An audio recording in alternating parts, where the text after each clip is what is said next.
welcome to Portugal. That's me. That's the King's Palace, guys. Ewan ko kung anong sinisigaw ng mga bata, pero makisigaw na lang tayo.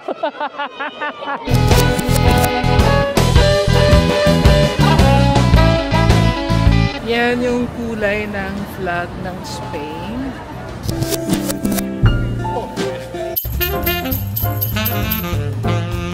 And guys, welcome to Plaza de Mayor. This is for our lunch. Saan ka kaya? Saan ka sa Manila? Ay, sa cheese, seafood. Hey guys, okay pa ba tayo dyan? Okay pa yan. Oh my God! I love it here, guys. Guys, you see that? Patingin!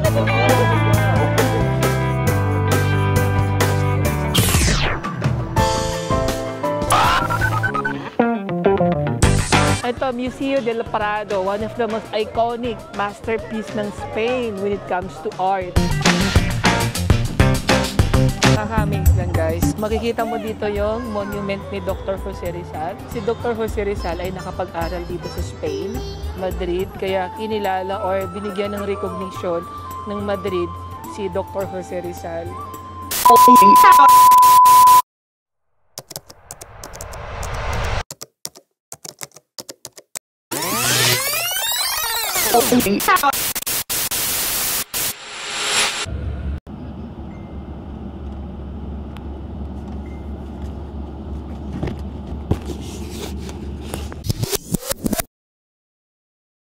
So, kararating lang natin. It's 8:37 in the evening. It's Friday, November 8, 2024. So, this time, I will give you a quick tour of my room. Mag-isa na naman po tayo. Yes po. So, as you go enter po, on my right side, you would see the toilet or the water closet. I have the bathtub. This is the vanity mirror. They also provide a hand wash, and of course, meron silang shampoo and body wash. So, pagpasok natin, ito yung bed, which is a king size bed.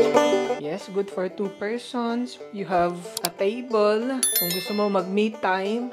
Then there is a console table if you are planning to work while traveling. Pero short time lang tayo dito. We are only good here for 1 night. Then they have a television. We have refrigerator here. Tapos this one, may bag, may luggage. Then we have cabinet here, which is sinampay ko na yung mga mga used clothes ko kasi yan din naman ang gagamitin natin bukas. The next day. Good morning, everyone. It's 6:26 in the morning here in Spain, which is we are now in Zaragoza. So this is my outfit for today, my OOTD.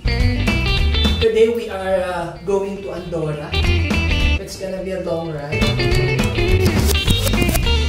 We're gonna go down kasi kailangan natin mag-breakfast. Breakfast will be served mga 7. So, alis kami na 8 o'clock. Our tour will start 8 in the morning. Okay, so guys, see you downstairs. Parang masyado tayo maaga ngayon. Wala pang masyadong tao. Hindi, walang tao talaga. Ako lang. Pero parang ready na yung breakfast namin. Yung mga kasama ko wala pa eh.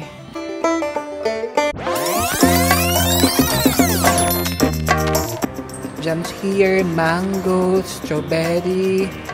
They also have apple pie, cinnamon, croissant, which is pinakasikat yung Spanish croissant dito, guys. Ayan.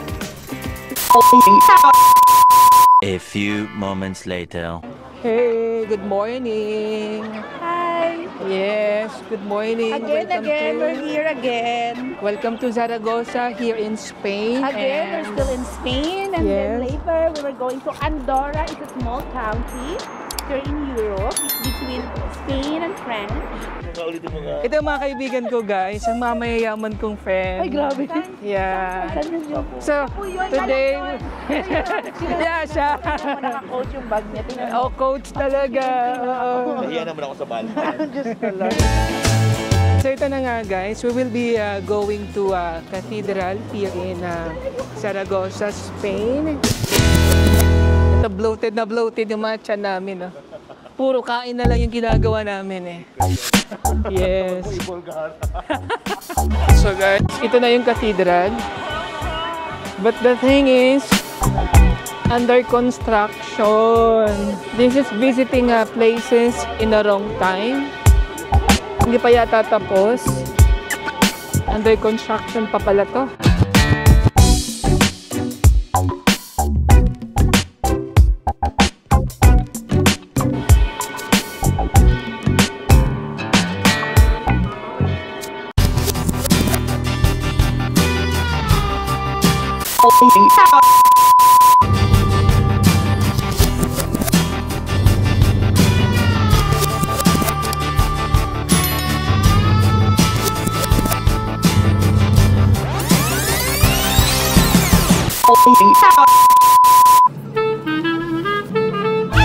So, nandito tayo ngayon sa Lalida, which is a part pa rin ng Spain, smaller city. So now, we're having a wash break. Kanya-kanya pala to. We have to, maghahanap tayo ng toilet kasi sasabog na siya. So, we are only allowed here to stay 40 minutes. And as you observe, kahit yung mga buildings dito guys, made of bricks. Yung mga bahay dito, yung mga building nila made of bricks.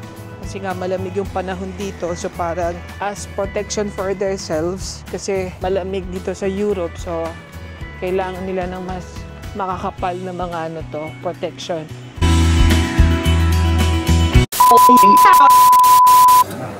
Yes. Yeah. This one. Can you make it hot? Oh, yeah. How much? Hindi na alam. Basta gagamit lang ako ng card. So, ito na nga guys. Nandito tayo sa Cafe France. So, ngayon, we're gonna try the coffee. Nag-stop over lang kami kasi mag-stop over lang kasi for the wash break, and at the same time, kasi wala kami mahanap na place kung saan kami kakain. So, we are only given 30 minutes to stay at this one.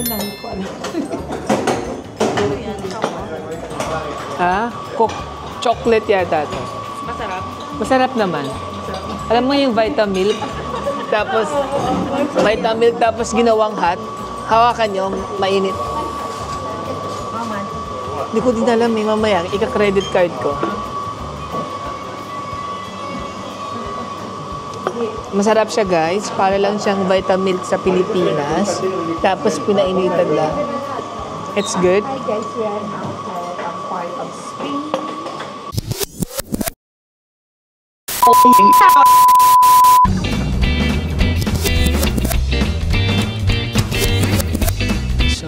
ito na nga guys, nagta-travel pa rin kami papuntang Andorra, which is we're on our way. Nasa loob kami ng bus, and as you could observe, talagang mountain siya, yung mga dinadaanan namin. Ang Andorra pala guys is a small country which is mountainous, kumbaga parang nasa tuktok siya, kaya considered as yung weather doon talagang malamig daw. Napag-alaman natin na ang Andorra pala is in between ng France and Spain. Yung military support nila is mandated by the two countries, which is the Spain and the France. So usually daw, kung mahilig ka mag-shopping, if you into buying perfumes or luxury things or bags, something like that, Andorra would be the best country to visit.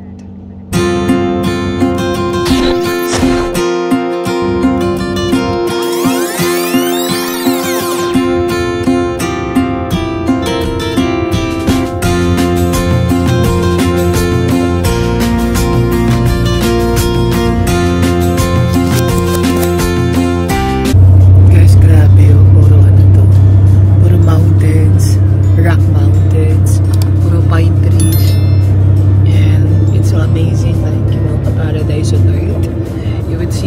on green stone, and we have the tunnel.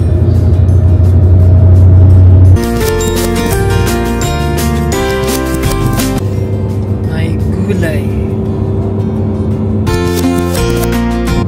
Oo, sobrang ganda. On our right, we have the mountains, the Rock Mountains. Oh, that's the lake, guys. So you see that? Oh my God. Pwede kang mag-mount climbing dito.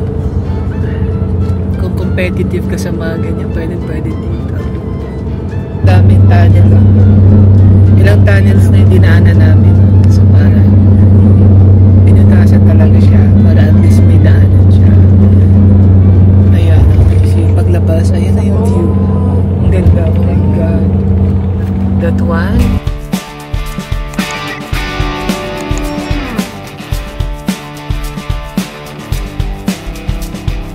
Sightseeing talaga to, guys. Ito na yung mga bahay sa Andorra, guys. Ito yung mountainous province ng Andorra.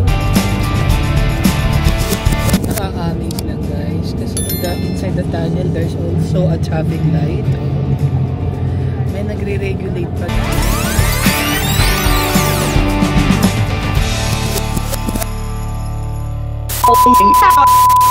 A few moments later.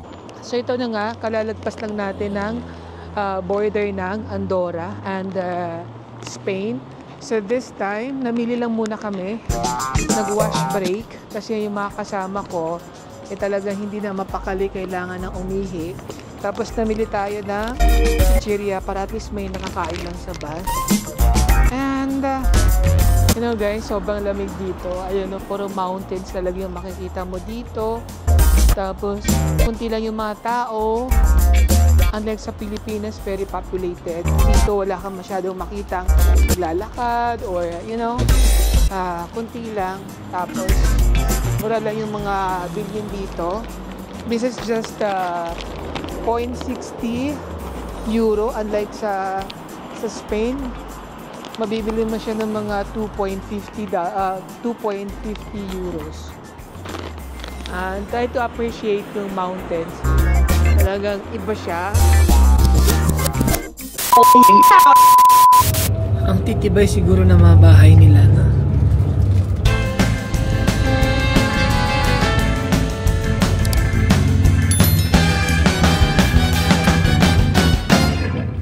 So, whole state here, it is 70,000 people.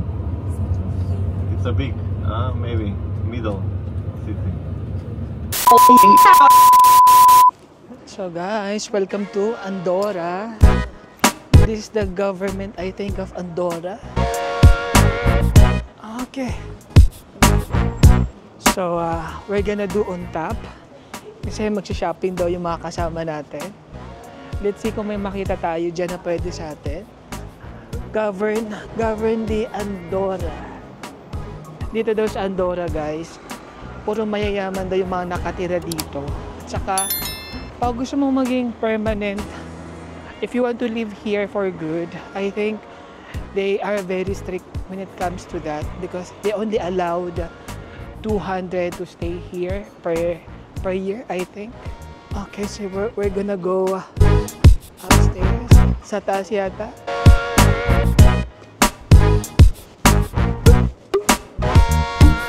Kalalabas natin ng elevator, which is, sabi ng tour guide namin, yung city daw is on top ng garage.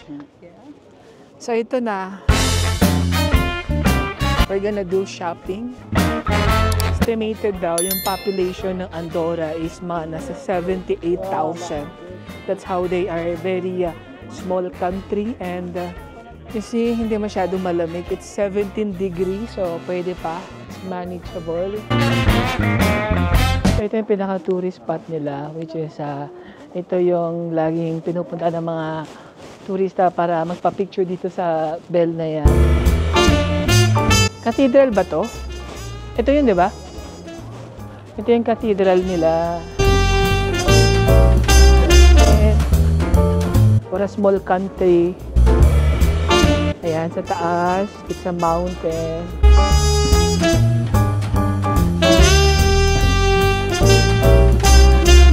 So, we will be going back to the bus. Siguro alas 5 na.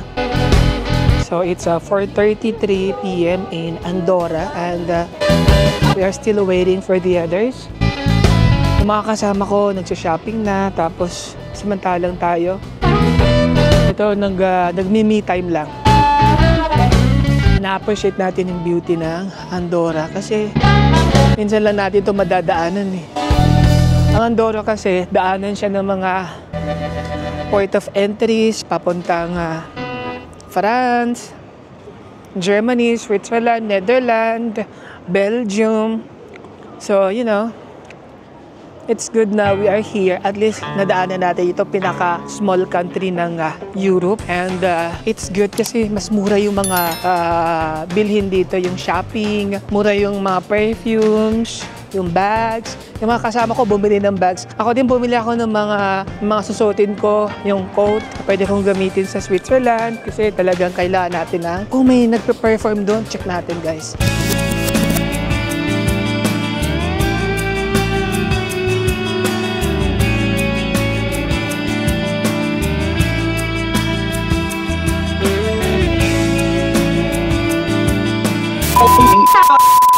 A few moments later. Hello guys! So kararating lang natin. We are now in Andorra. So we just arrived here in Andorra. The time is 6:04. 6:04 in the evening here in Andorra. So I'll be giving you a quick tour of my room. So this one, on my left side, they have their closet. Ayan. This is the closet where you can hang your clothes or your coat, your jacket. They also have a safety box here. If you want to stay here for long, you want to, to put all your money or your passport, pwede dyan. They have some extra bed or extra pillow. On my right side, we have the toilet or the toilet and bath. This is the vanity mirror where you can fix yourself. So they also provide some complimentary toiletries here, such as your toothbrush. That is the water closet, which is I have a bathtub. This is the bed, which is the what do you call this one? Queen size bed. Still good for 2 persons. And you have a vanity mirror. This is my luggage. I have refrigerator here. Then this is the view. Oh my god, ang lamig sa labas. Oh my god. So this is my balcony, guys. Ayan na. So this is Andorra, guys. Oh my god. Ang lamig dito, guys. Tapos nakaka-amaze lang kasi yung mga bahay dito parang pinatong lang sa mga mountains. Ayan, no? Grabe. Mapag-isipan mo talaga kung paano siya ginawa. Tsaka ang nakaka-amaze din dito, yung mga tunnels nila. Paano binutasan isang rock mountain tapos ang daming tunnels. Ma-amaze ka. The next day.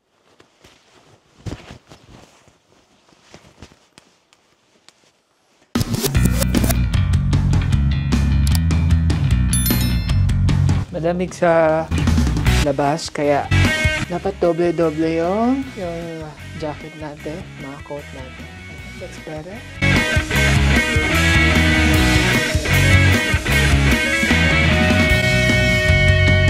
Kumusta tulog mo? Ay nako, natulog kasi ako mga 9:30. Maaga ka Then natulog? nagising ako ng mga 12 kasi sa Pilipinas nagtatrabaho na ako. Oh my God. May mga kasi arrival.